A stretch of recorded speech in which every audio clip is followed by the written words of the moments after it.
Hello, you golfing legends, and welcome back to another episode of the Original Off Course. I'm your host, Dan Edwards, and joining me this week is Mr. Clay Hood of Precision Pro. Clay, welcome to the show. Dan, thanks for having me. Happy to be here. It's awesome to have you on. I just found out, I actually kind of knew it a little bit, but I didn't realize you were actually in Cincinnati and whereabouts you were there. So that's pretty fun. I'm just up the highway from you guys. It's nice to make that local connection, which is kind of rare in golf.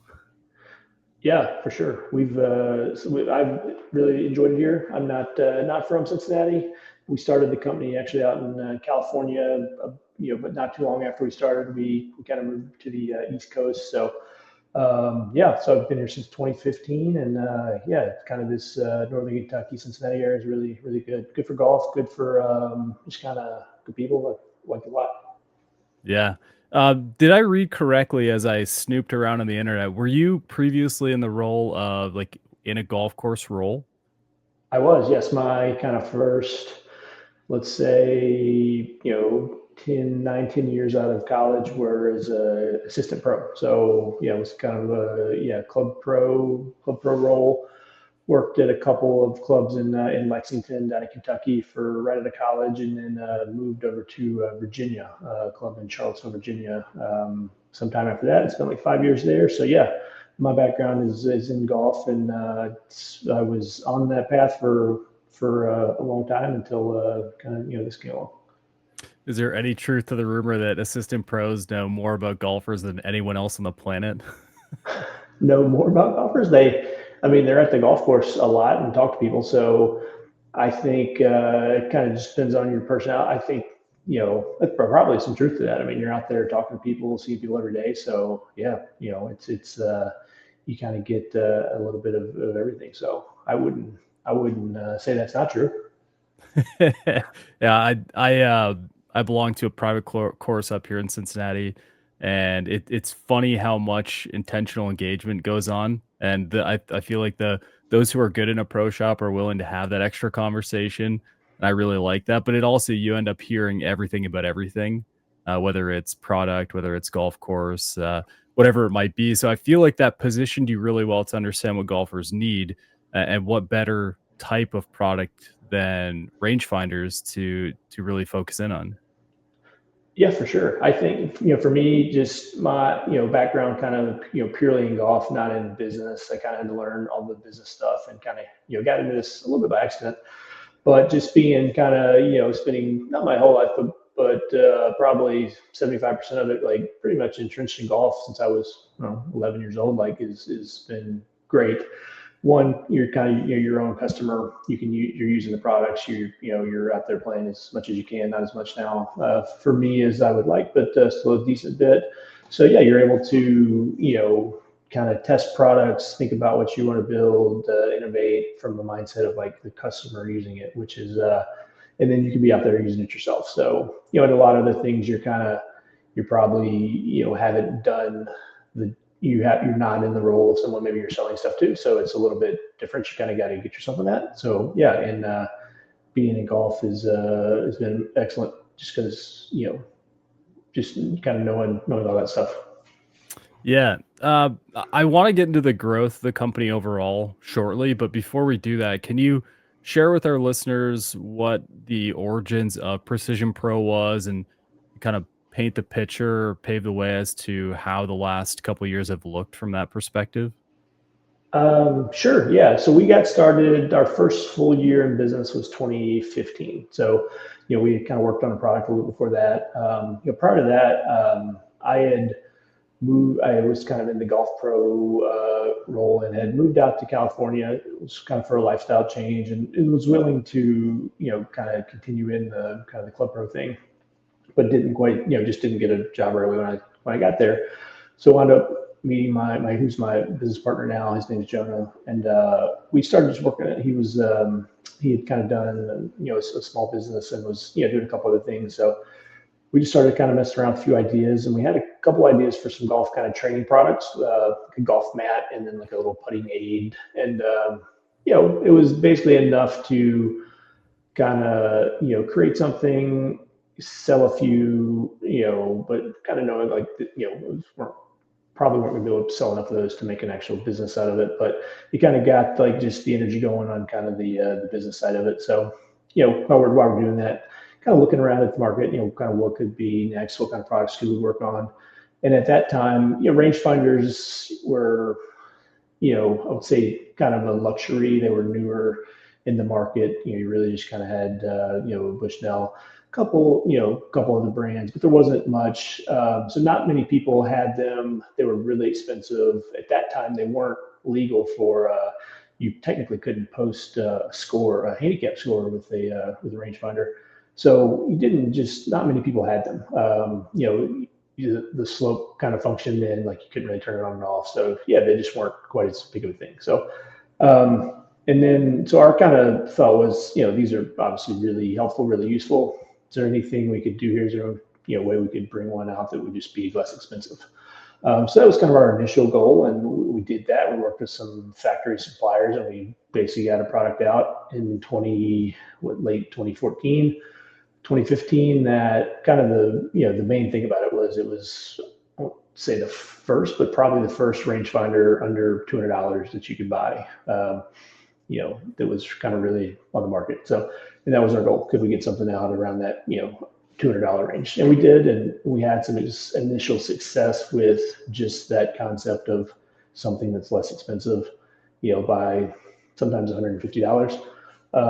So yeah, we had some success there, and from some of that initial success, we were able to kind of reinvest and start to build out more products that we designed on our own and add function to them, and then kind of build the brand over time and kind of progress from there. And that's kind of the rough story of kind of how it got started, how it took off. And yeah, it took several years to kind of get going and kind of get to a spot, and then we've grown and then had some, just had different things happen since then. So, that was the basic kind of origin story of what we did. Yeah, so I love the idea of breaking in with a unit that is feasible and in a lot of ways. I remember those years, some of the new options that came out usually came at a pretty heavy cost. So, you know, the optics have changed a lot in the last couple of years, and I think that's great. But I also noticed just perusing the site that your concept there has changed as well. You offer a lot of different models, catering to the absolute most premium end. With I think I saw some aluminum or metal chassis around them, and then some alternative options that are probably cheaper to make and but just as effective in a lot of ways. So how has the last couple years changed, especially with Golf Boom being sort of right in the central point of your business? How much have you shifted from that with the amount of activity that's increased? Yeah, for sure. That was, yeah, when we started, it was all about cost. And then as we kind of started to grow, cost was still, very important. We wanted to be at a lower price and kind of make better products. Over the last several years, we've shifted, a kind of a meaningful shift to more premium products. We've put a lot of work in on just kind of product development R&D over the years, and started to really go from a place where, hey, we had stuff that was that was fine, but it was inexpensive, to now like legitimately thinking that we have some of the best products that you can buy. So yeah, and and our price points have gone up on some of those. They're not, we're not by any means the most expensive, but we're not cheap, because we're producing products that are really good and really solid. So just as an example, our Titan kind of lineup, these products, I'd start with like kind of just the work we've done on our kind of optics and display over the years. Like, it just becomes so good and so clear that it's just incredibly easy to pick up the flag. We've done a lot of work on kind of design, simplifying it, getting rid of all the clutter, making it just very easy to use. And we kind of get that in the feedback that, hey, we've got probably the best display in golf as far as just clarity and how easy it is to pick up a flag. Big numbers, easy to read. So that's been a focus. And now with our tight lineup, we've really gone in on kind of premium quality with, aluminum shell, waterproof design. When you pick it up, you basically thought, it's like, man, this is a really well-made product and this thing's going to last a long time. So yeah, we're starting to kind of pull all that together. And then, at the top of our kind of lineup with our Titan Elite, we've added some, smart features that connects to our app and gives you some additional things like front center back distances in the display. It's got a feature that kind of helps you find your rangefinder if you leave it, kind of pings your phone if you leave it behind. So yeah, it's been an interesting shift over the years from that kind of value play to hey, now we're kind of repositioning ourselves as a premium brand, and yeah, that's taken time and a lot of I guess changes, if you will. But yeah, it's good. It's starting to just kind of starting to come around. Yeah, I see there's also a speaker, like an audible GPS feature that I believe connects to your app. So you have a lot of things that can integrate, which I think is great. I'm really curious about, I do want to talk about future product, but not yet. I'm curious about as you roll these things out, whether it's the app, whether it's the voice to audio stuff, how much of that is from customer feedback, and how much is that is you just looking at the grand scale of things and understanding what's needed to be completed next. Um, yeah, it's a little bit of both. We do a good bit of customer feedback. We obviously we get reviews on our website. We're able to see those. We talk to customers. We if any if people have issues, we try to figure out kind of we kind of learn from those. And yeah, some of so a lot of that comes from feedback and like trying to solve problems. Example around the display. Our when we first started, our display was not not the most amazing. So kind of working on that, making it simpler, really trying to, it's interesting from just a customer service perspective. We deal with these products every day, and it's some of the stuff seems obvious. And if you're an experienced golfer and you use rangefinders lots, it's probably obvious to you, but things like just the different buttons, what they do, and yards and meters and things like that. So trying to make these products more foolproof so that the average person won't run into issues. So a lot of that comes from feedback. But then some of the stuff is more just like kind of us imagining it up, especially kind of some of our new technologies, our app connection, trying to take things maybe from other spaces and say one of the issues people really are scared of is buying a rangefinder and losing it. And I would say most people who own one may have had that happen before. So, just kind of pulling from some of the phone designs out there is like, could we possibly do let someone know if that when they leave it behind and kind of give them an idea of where it is, just to remind them it's easy to leave that behind. So like that's kind of comes from a combination of customer feedback plus kind of invention innovation, copying things over, and then some of the app connection things too, kind of putting GPS distances in the display. It's kind of that comes from really being on the course and thinking of things that make products more useful, and then doing the kind of engineering work to figure out a way to make that work, but also be user friendly where it's not in the way and it's actually helpful.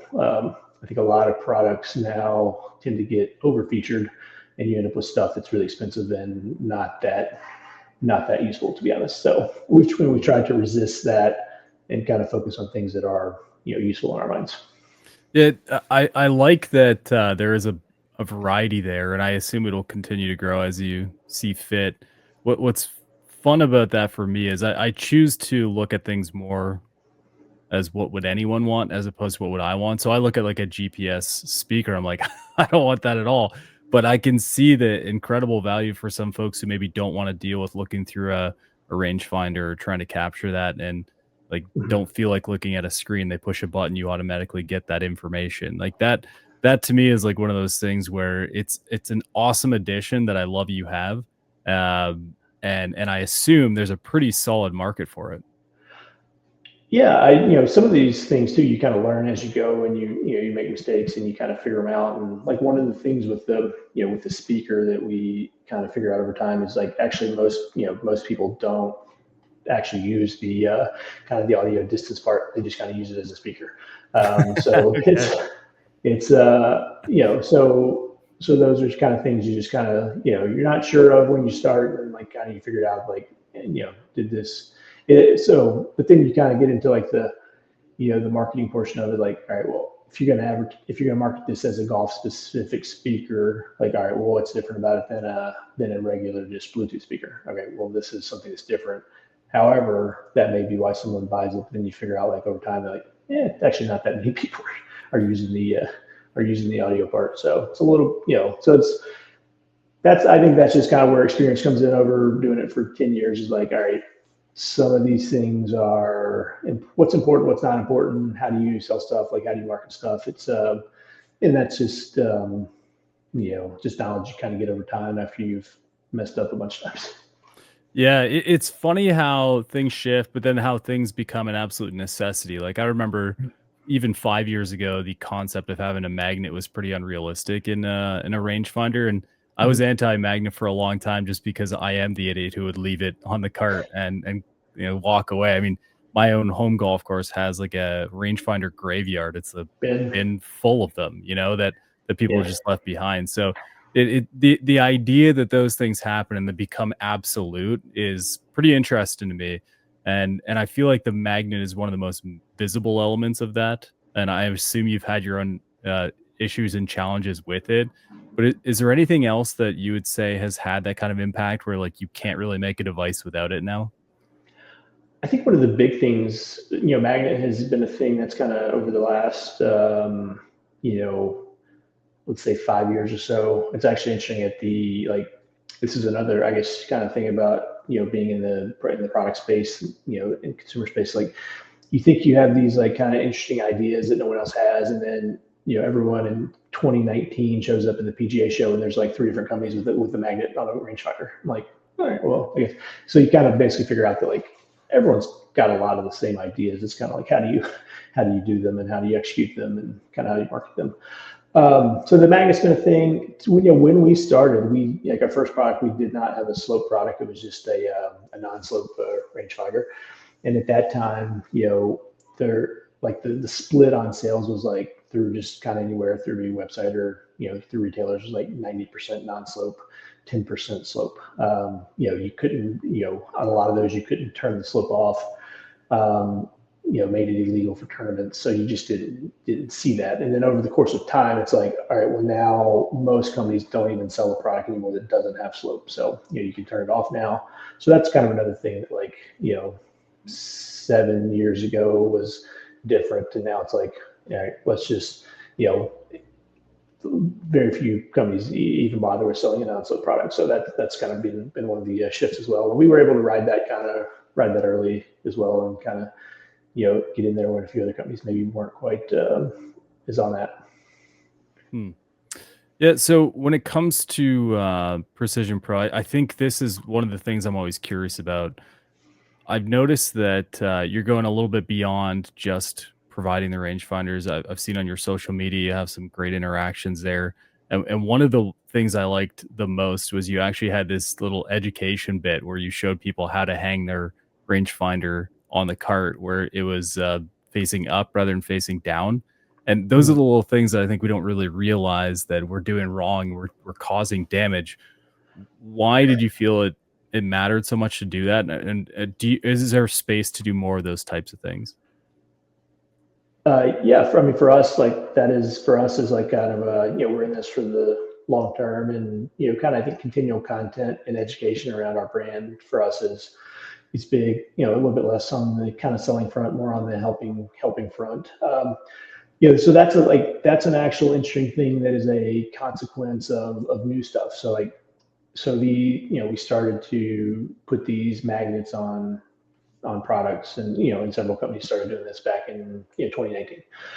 And then like we start to see like we think we've got an issue. Like we start to see like we get some of these back, they like the insides look like they're melting. Like what is going on here? And it took actually several years to figure this out. Like, and basically what we were these in the past they would have been in the case on your bag, or you would put them in your cart or in your bag or whatever. Now you've got them basically sitting up right in the sun, and you've got the sun is like shining down into this magnifying glass when you've got it on the cart. So it's basically like kind of burning the inside, and it's actually kind of counterintuitive. If it goes through the end you look through, it's actually shining sunlight through this magnifying glass. If it goes through the other end, it's not. So basically, if you're in an area, if you play and like the sun is really intense, this especially happens like kind of, Arizona, California, where like the sun is more intense, like you can actually kind of melt the inside. So we do these education things to kind of like, turn it up this way and you'll have no issues with it. But sometimes if you happen to do this too much, it can cause some trouble. So it's one of those things that actually took took some time to figure out. And but yeah, now we just tell people like, hey, this is, you want to put it in our card, it's cool. We like it as well, but just don't have that kind of, the eyepiece pointed up all that often, or we can get some issues going. Yeah, listen, we're golfers are simple folk, man. You just need to have this side up or this way up on the Yeah, side of the device. That probably help us all.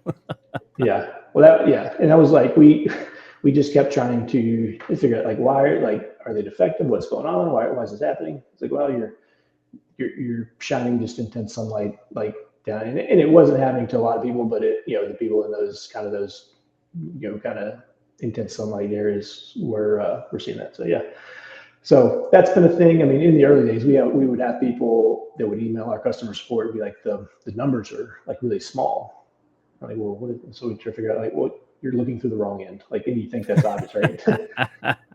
Like you're looking at it through the wrong end, and so the numbers are really small and it doesn't work. Like, and then you're like, you think like, all right, how smart are people? Then you realize like these people don't use these. Most people don't use these often. They're new to it, and you got to provide a little guidance on how to best do it. So we'll So kind of figure it out. so is it hard to parse through that data, the information you get from consumers to understand like, hey, this is a real problem or hey, this is user error? Does it come pretty clear? Is there a lot of repetition in the information you receive? Yeah, there can be. I think we've used enough of it to kind of try to solve some of the issues. Like a classic thing that a customer service person may get would be, hey, this seems like it's 10 to 15 yards off. All right, well, if you're 10 to 15 yards off, you're in meters and you're not in yards. Yeah. And so we've actually made it like really difficult, and most people never need to be in meters, obviously. So we've made it really difficult to change that. Like you got to go through several, a really long buttonhole that you couldn't do by accident to get this thing in meters. So that'd be like a 4 or 5 times a week. Like, all right, we're getting a lot of questions about this. So that takes time to figure that out. The basically like what end do I look through? Even stuff like how do I, use it? Like, do I just point at the flag and shoot? Do I kind of like move it across the flag? What's the best way to do it on those kind of things? So yeah, that I think, in the early days and even up to a couple years ago, like that was, you just kind of, hear that feedback from the customer service team, like, all right, and you kind of get to point. So, and nowadays, now we can actually, we can take some of those, we can take our kind of calls or tickets, we can kind of put them into like, AI thing, and it kind of helps kind of maybe figure those out a little faster. Like, are there any things we're seeing here that are patterns? So, yeah, it also helps identify like if there is a problem, with the product, like, what are people saying? So, and how do we change that? Got it. I'd love to talk to you a little bit about customization because I feel like golf is getting really custom focused, whether it's something on your wedge or fancy ferrules or, gloves, grips, head covers. I feel like anything that can be customized, and especially when it allows someone to sort of say something about their personality, they will flock to it and they will do it. So, I know you have a couple different customization options. I think one is more specific to one of your products, but then I just saw you did the USA versus Europe.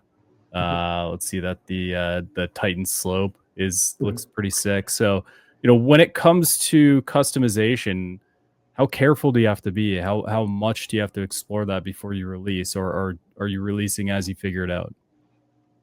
So the NX10 is our product that we came out with in, I think, late 2022, and it was basically kind of the first product in golf you could customize. And by customize, basically means you can change the side plate and you can change the face plate to basically to make it look different. And, anywhere from American flag design to, we've got some kind of, state designs to kind of some, fake football teams. So And and that came just from the lines of just kind of looking at, not necessarily looking at the rangefinder market, but just kind of looking at like what was going on in the just the golf market in general. To your point, like people with head covers with their names on or bags, or just different different type stuff.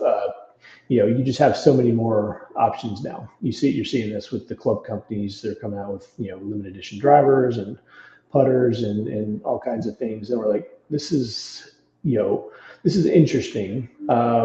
Could we do this in a way to where you could kind of change it over and over again, and then that would also help us to not. So basically, like if you're going to do a custom product, like let's say right now we have a USA Titan slope and we have a Team Europe Titan slope, and they're fully custom, whereas like they full colors and kind of logo to them. The issue there is like you got to take a risk on some inventory, and you got to guess like is anyone going to buy this Team Europe product? And we were lucky enough to have some distributors internationally who bought quite a few of them, so we could make some. But when we did our kind of our customizable extent, it's like, all right, we could do this. And now the risk is just like, all right, we got to make some of these side plates. And if no one wants it, then maybe we can, we're out some side plates, but we're not out a bunch of units. And then we can also, just have more options. You can never, we have up 25 designs. You can never carry that many in stock inventory of the actual rangefinders. No one will really do that. So it's been a really good thing. We actually sell quite a few like extra side plate kits. People come back and buy more, and it's been a really fun thing. We've worked with some other companies to kind of put their logos and do stuff on the product. So that's been a really good thing for us. And it's operationally there's some challenges there. You're just you have a lot of moving parts, literally a lot of moving parts. From a standpoint of like kind of engineering that was pretty unique as well. We kind of our team came up with a great way to do it, and they like use magnets to kind of hold it all together. And when like the concept came together, it sounded like this is going to be crap. And then, but if you pick up an NX10, you're like, this is one of the best feeling rangefinders you ever felt. It's got a great weight to it. But you can still kind of swap out the side plates and the face plate. So yeah, that was just one of those things we kind of figured out along the way, and it took longer than we hoped to, but it came out really good, and it's still a great product for us. I was happy to see the Jungle 9 product there, and even more happy to not see the Cincinnati chili exist in there. So I feel like the Cincinnati chili could be a good one. Be very niche product. The number 9, maybe a little bit broader reach. So yeah. What the one thing I'm curious about, did you ever think about going and doing and taking it to the case as well, or is it always going to be on the unit? we have had some. That's kind of good constant work in progress. We've done some custom cases. We've still got a few they're kind of hidden on our website. We've got a few. At one point we had more, but just that was one of those. We're trying to figure out kind of the right designs and the right things. So I think we'll come out with some more of those. It's just trying to figure out what people like, and like it's you go from something different. I mean, we're not really in the fashion thing, and I like if you're in fashions in general, let alone golf fashion, like trying to figure out what people want, man, is just so difficult. And the ones who do it well do it really well. The G4s and the companies who have been successful, but it's easy to just have that go really poorly. And once you start to get into so cases and stuff, and it's like what do people want? Turns out that most people want just stuff that's pretty plain, and there's like a kind of a long tail of people who want stuff that's kind of out there. So yeah, we're going to keep trying to find new designs that are cool. I was actually looking at some numbers earlier, like with our kind of NX10, like the one we sell the most of is a solid black, and then the one we sell the second most of is like a carbon fiber that's pretty close to solid black. So it's like and then the USA version and the American flag are like so. And those make up most of them. And you've got these other ones that are kind of like you sell 20 or something of, and but it's like the 85% of the sales are coming from the top kind of 4, kind of basic designs. Yeah. I want to talk a little bit about product quality, and there's always a little bit of concern when you have an extremely positive, extremely solid model, and I'm always curious about what you're willing to make concessions on to make a product more affordable. So I'd love to hear your perspective as like how do you go about that? Where do you land on that? And how hard is it to eliminate elements to improve the cost? Yeah, it's a good, it's a really good question. And, obviously anyone who's in, business, like it's obviously, there is one of the most important things is, what's your product cost, what you sell it for, the spread between there, your margin. But then you have to factor in like, all right, what's the quality relative to the price and the expectation? So we have gone, I think, really up in quality. Because of that, our cost has gone up. Our prices have gone up some. They haven't gone up as much as they could have or should have. So, but we wanted to really make a really premium product that was we kind of think is second to none. And when you pick it up, you feel it. It's like this is good. Like this is I've got this is really good. And yeah, so you're trying to figure out like where you know how do you balance the cost of the product. One thing that we really have, I think, done or have tried to do is avoid adding features that maybe that seem good on a website or on a package, but maybe don't actually do that much for you. That just add cost. That's a constant question that we're having is like, all right, are we just adding extra, if we're going to do this on this, our next version, are we just adding cost or are we actually adding value? And kind of one example I see with that are rangefinders that have like a red display to them. I don't know if I'm sure plenty of people have one that has a red display. Well, the issue is that if you ever play golf in the sun, which most people do play golf in the sun, you can't really see it. It doesn't really work very well. It's like it's bright and it's like hard to see. It works really well like inside or at dusk, but we kept our display to our kind of our black display and made it bigger and thicker. And then if you're in the bright sun, it's like this thing is so clear. So we have some other products, that we compete against that are portraying themselves as like premium with these kind of more like red displays. These things cost more. Like, well, that's cool, but like it doesn't actually help you. It actually hurts you because it just becomes more difficult to use. So that's an example of like something where we're trying to resist like adding things just for the sake of adding them, even if maybe other people have done that, and you sometimes feel like you have a need to catch up and like kind of keep up with everything there. It's like, well, that yeah. So when you got it, I think we've got to figure out a better way to like kind of tell that story and talk about that. But like that's I'm not the you know I would say maybe one of the rangefinder experts, but I can assure you that I've tried that using a bright red display in a bright sun is like, it's not a good thing. Like it just doesn't not work very well. So like Hmm. we've made a conscious effort to provide the best product for people. And we're able to kind of keep the cost a little bit lower with that. Yeah, and I see the subtle changes between the models, but the core elements I think are still there. I assume the functionality is still very much there. I am curious on battery because traditionally speaking, you have a battery that lasts until it doesn't last anymore, and then you're playing around. What do you call it? Like a purist, eyeballing your yardage until you go Yeah. get a new battery. When I think it's the Titan Elite that has a USB-C rechargeable battery, which Mhm. has seems like it has a really strong life cycle on that. So I assume this is a change that's fairly newish to the rangefinder concept. And is this a welcome change? Is it easier for you guys to do that, or does this create more of a challenge? It's not. I don't know that it's necessarily easier. It's one of those things that I guess kind of back to your earlier point was one of those things like you did in the past you just didn't do like because someone had a battery you could replace, then the next person had a battery you could replace. It's like, all right, well, no one wants a battery that you need to recharge because you want to be able to just replace it on the course.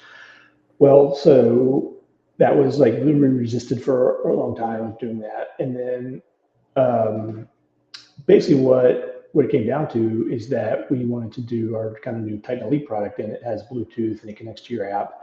And in order to do that, it takes more battery, and you needed a rechargeable battery because it was going to run down. We were able to find a battery test and get it good enough that like if you were using Bluetooth, you could get 5, 6, 7 rounds out of it. It's like it's got a great battery life. But the thing is, like, if you're not using Bluetooth, you got a year. It's actually the same. Like the rechargeable battery is actually the exact same voltage as a one you would replace in a rangefinder. Exact same amount of charge. So like basically, if you're not using Bluetooth or if you're using a Titan slope, one time a year you plug it in for a couple hours. It's fully charged and it's going to last the rest of the year. So it was kind of a necessity for that product because we needed a rechargeable battery. Um, it costs a little bit more than a replaceable battery, but not a ton. It's also probably a little bit better for the environment. You're not throwing those away when you use them, even though you're not doing it that much. So it's just one of those taboos that was kind of in the rangefinder space that people said that they didn't want a replaceable or rechargeable battery. I would imagine that within the next 5 years, most products will probably have a rechargeable battery. It's just kind of the way that things have gone. Interesting. I'd love to talk about durability as someone who is completely and utterly guilty of dropping a rangefinder onto a cart path before. It Mhm. turns out it is actually something I care about now. Yes. And, there, and not just durability from a dropping perspective, but also things like fighting the elements, something that will last, withstand the test of time, scratching, just overall presentation. What is Precision Pro's perspective on durability, and is it one of the top things you consider when producing a product? Yes, it is now. So after years of being in business, we would get products back that would someone would say like this it doesn't work anymore. And we get this back and it'd be like, what have you done to this? With like did you like put it in a pond and just like leave it there for 2 years? It's like it's so dirty, it's so beat up. It's like we'd get ones back that look like they've been run over by a lawnmower or a dog would eat them. It's like what are these people doing with these things? And obviously not everyone has the same level of care with their stuff. And then you also run into the issue of like, yeah, these things are kind of, they're kind of slippery and like you kind of hold them in your hand, like you didn't have, magnets, and even with the magnet, occasionally you kind of fall off. And like, so yeah, you drop on the concrete, they break or fall off your cart and you'd run over it. So yeah, when it came around, with our NX10, like we actually went to a new kind of grade of plastic. If you ever pick up, anyone listening to this, go pick up, if you got like a rangefinder it's a little older, maybe a little cheaper, pick it up and squeeze it. And you'll actually kind of hear it creak. You'll hear it like kind of crunch a little bit.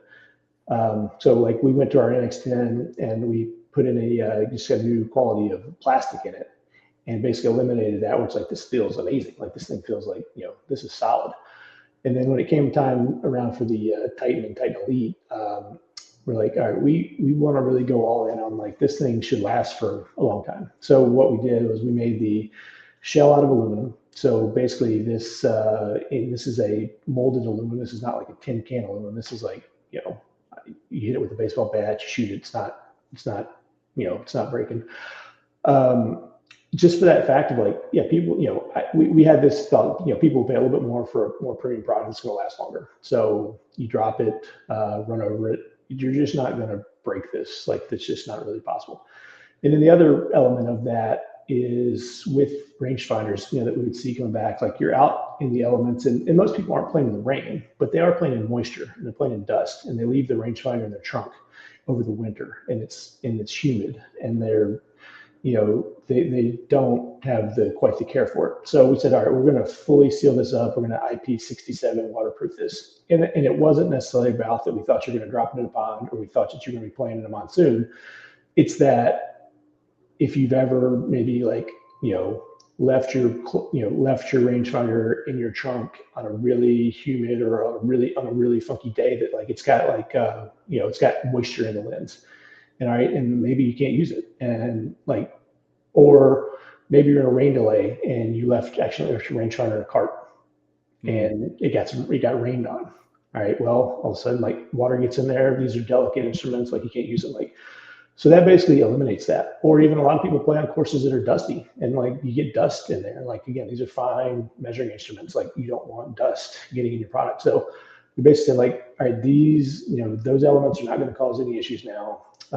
You can beat it. You can play in the rain. You can leave it in your trunk. You can leave it in the rain on your cart and go back again tomorrow and you can use it. It'll be just as good. So we did all that, and that obviously cost more. We extended the warranty. We went from a 2 year warranty to a 3 year warranty, and yeah, I think to be perfectly honest, like those products now, the Titan products are the best, like most durable products in golf. Like you're not gonna break them, you're not gonna beat them. So they're just gonna work for you. Nice. That sounds like everyone would want. Like there's no desire to buy something that quickly diminishes in quality. And I think the expectation of a rangefinder is you buy it once. And I've seen examples. My dad was just showing me a rangefinder that was like 8 years old. He goes, "Yeah, it's not really working anymore." I'm like, "It's 8 years old, buddy. You're lucky that Mhm. thing's still together." So I think people Yeah. do buy these for longevity, and the fact that you're paying close attention to that Mhm. is pretty powerful. I think it's important. Yeah, and I think it's interesting, like too. There's you kind of run across two different types of things. One, you run across people who actually take care of their product, and it can last for a while. You see people with products that start to get up to be 6, 7 years old, like it can still work. Like this, oftentimes, like the technology in new ones is better, so they don't work as well, or they just start to kind of like die out. But then you also see people who are not careful and like they just, once a year they lose it or they break it and it stops working and like they need a new one. And, I think like, there's probably some dirty secret that like, maybe people, rangefinder companies want you to break them once every year. So you got to buy a new one maybe. So, but no, we really wanted to go all in on quality and build something that we were proud of. Is there I'd love to know what the future looks like from Precision Pro's perspective. Um, and I'm really curious as to whether you're exploring integrations into your product that go beyond things like distance. Yeah, I think the future, is gonna be interesting. I think the future in golf often kind of goes a little bit slower than a lot of other things. Even with our products now that are we've got some smart features to them, and there's some other companies that are doing some more advanced stuff. Most people still buy the basic rangefinder nowadays. So yeah, we're working on kind of some options that will use your ball flight and your data better to kind of help you out and provide more accuracy for the for the better players, and then continue to use ways to kind of use your one of our kind of big things in our philosophy or our innovation has been, can we use your smartphone and use the power of your smartphone to do other stuff that helps you? And so why is that? Why don't you just use the product? Well, when you start using the product, it gets obviously way more complicated. It gets way more expensive. You run into battery issues. It's like, all right, you've got this phone here that works very well. Can we use that to really, kind of help complement the rangefinder with some data and some other information, and keep that cost in a reasonable place where you're not having, where you don't end up with a rangefinder that's like a spaceship, and it costs $1,000 because you've put so much stuff on it. So Sure. yeah, so that's kind of where where we kind of see see the future going. But yeah, I think as the kind of watch monitors become bigger and bigger, like we're working on ways to kind of integrate your ball flight data and to do more to provide more accuracy. And yeah, we've been working on that for some time, and we're continuing to improve it. And yeah, but I think that's kind of one of the things that the future looks like. Um, and then for us, it's like how do we balance kind of like what we can do with versus what we should do. And I see a lot of companies in a lot of different spaces saying like, well, here's what we can do. And they wind up with a product that's got like 100 different features that no one really cares about. And then they can't really latch onto anything, anything special with it. So it's like really trying to find out what's going to provide the next thing that actually helps people on the golf course and doesn't just, add more cost to something. Yeah. So feature rich instead of nonsense rich, huh? That would, yes, that would be, that'd be the case. I mean, yeah, I mean, I think, and you see that in kind of every, every thing nowadays, not even golf, just in stuff in general. Like, can we add more, can we add more features to your Bluetooth speaker, even though you really just want to listen to music? So, Hmm. Yeah. so, Well, I'll yeah. tell you what, Clay, it's been a lot of fun exploring the brand with you today. I'm curious as to whether you have any final thoughts you want to share with the THP community or the folks listening in. If they're out there looking for a new rangefinder, why pursue Precision Pro? Yeah, I mean, I think for us, like our kind of thing is we're a small company. We put a lot of hard work into just kind of creating really good products. And yeah, we're just like everyday kind of golfers who kind of came into this and kind of made this our work. And yeah, we don't, we're not trying to be the biggest company. We're just trying to make some really good products and yeah, give us a look, and one thing we state very clearly on our website and we tell anyone is like, if you buy something from us and it's not for you, you don't like it, we send it back. We're going to, give you a refund. We offer, we offer a stated 90-day, guarantee, but if you don't like our stuff, that's cool. Like, we're not gonna make you keep it. So we think you will, but yeah. So check us out. Awesome. Clay, one final question for you. What's your favorite course in the region? My favorite course, I would say the place that I play is called Coldstream Country Club. That's probably my favorite course. It's a nice track that I really enjoy. Awesome. Great. Well, thank you for taking the time. And if you folks are listening, go check out Precision Pro. And if you are playing golf this weekend, have fun. It's almost the fall, which means misery is upon us, but it means time to reset the bag. So get ready. And yeah, like I said, go have fun. We'll see you guys next week. Now it's time to send it over to Don Brown for this week's Shaft Education, brought to you by True Temper. Howdy everybody, Don Brown back here with another Shaft University. This question is about hazardous, shaft near and dear to my heart, one of the oldest shafts in our line and one of the shafts that I designed. The question is, as we develop new materials with the hazardous black line, which has always been low, shouldn't we be going lighter?